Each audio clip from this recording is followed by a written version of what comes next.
आपने कभी सोचा है कि ये टिकटॉक और बिग बॉस वाली पीढ़ी इतनी भ्रमित, आत्मसम्मान विहीन और सेकुलर क्यों होती जा रही है? फिल्म हंगामा का एक डायलॉग है, जब गोडाउन में ही गड़बड़ है तो शोरूम तो ऐसा ही होगा ना। बच्चों को फिल्में, टीवी और फेसबुक तो प्रभावित करते ही हैं, लेकिन फेसबुक से भी ज्यादा प्रभावित करती हैं स्कूल की बुक, जो लिख रही हैं कि मुगल लुटेरे औरंगजेब ने मंदिरों को बचाया था। और जब एनसीईआरटी से पूछा गया कि ये उन्होंने किस आधार पर लिखा, तो उनका जवाब आपके होश उड़ा देगा। काल करे सो आज कर, आज करे सो अब, पल में परलय होएगी, वीडियो लाइक करेगा कब। हेलो एंड नमस्कार मित्रों। National council of educational research and training, जिसे हम एनसीईआरटी के नाम से भी जानते हैं, भारत की वो संस्था है जो निर्धारित करती है कि बच्चों को पढ़ाई जाने वाली स्कूल की किताबों में क्या लिखा जाना चाहिए, बच्चों को क्लास में क्या पढ़ाया जाना चाहिए और एग्जाम में उनसे क्या प्रश्न पूछे जाने चाहिए। या दूसरे शब्दों में कहें तो यही वो संस्था है जो हमारे स्कूलों, पढ़ाई और किताबों के कूड़ाकरण के लिए जिम्मेदार हैं। अब कूड़ाकरण शब्द का अर्थ जानने के लिए डिक्शनरी लेकर मत बैठ जाना। ये बाबा द्वारा बनाया गया आज का नया शब्द है, अभी दुनिया की किसी डिक्शनरी में नहीं मिलेगा। हालांकि ये तो बच्चे बच्चे को पता है कि हमारे पाठ्यक्रम की पुस्तकें अत्यंत ही खोखली, अप्रासंगिक और सत्य से कोसों दूर हैं। लेकिन ये मामला एक बार फिर सुर्खियों में तब आया जब शिवांक वर्मा नाम के एक जागरूक नागरिक ने एनसीईआरटी से एक प्रश्न पूछा। उन्होंने पूछा कि एनसीईआरटी की 12वीं क्लास की इतिहास की पुस्तक themes of Indian history part 2 के पेज नंबर 234 पर लिखा है, all Mughal emperors gave grants to support the building and maintenance of places of worship. Even when the temples were destroyed during war, grants were later issued for their repair, as we know from the reigns of Shahjahan and Aurangzeb. सभी मुगल राजाओं ने मंदिरों को बनाने और देखभाल के लिए पैसे दिए।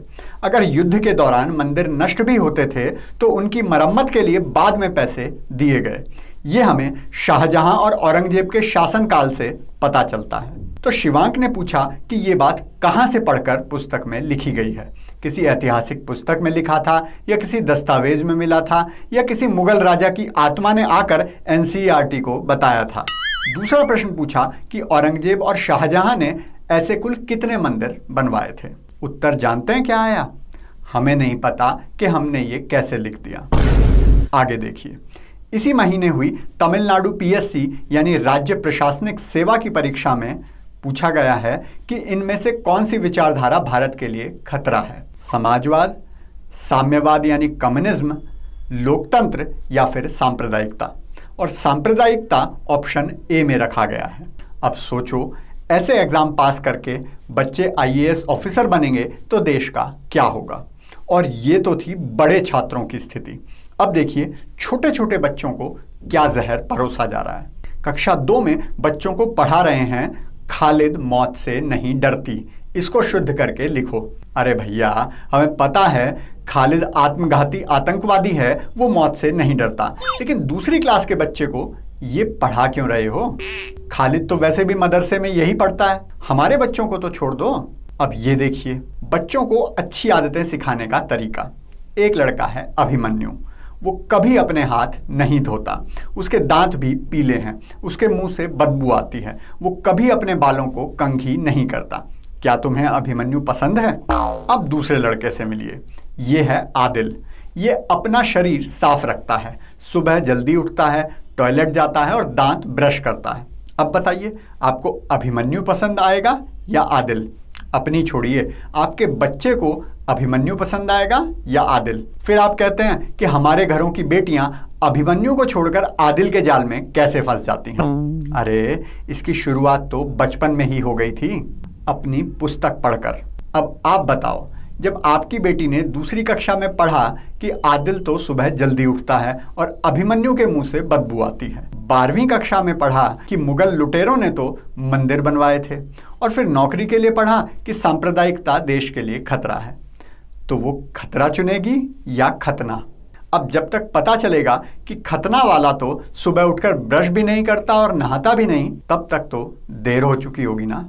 और हमारे इतिहास खोरों से कोई पूछे, नहीं, गलती से इतिहासकार को इतिहासखोर नहीं बोला, ये हैं ही इतिहासखोर, बल्कि हैं तो ये हरामखोर, लेकिन मैं बोलूँगा नहीं। तो इनसे पूछो कि अगर मुगलों ने मंदिर तोड़ने ही थे तो दोबारा बनवाए क्यों, और अगर दोबारा बनवाने ही थे तो तोड़े क्यों।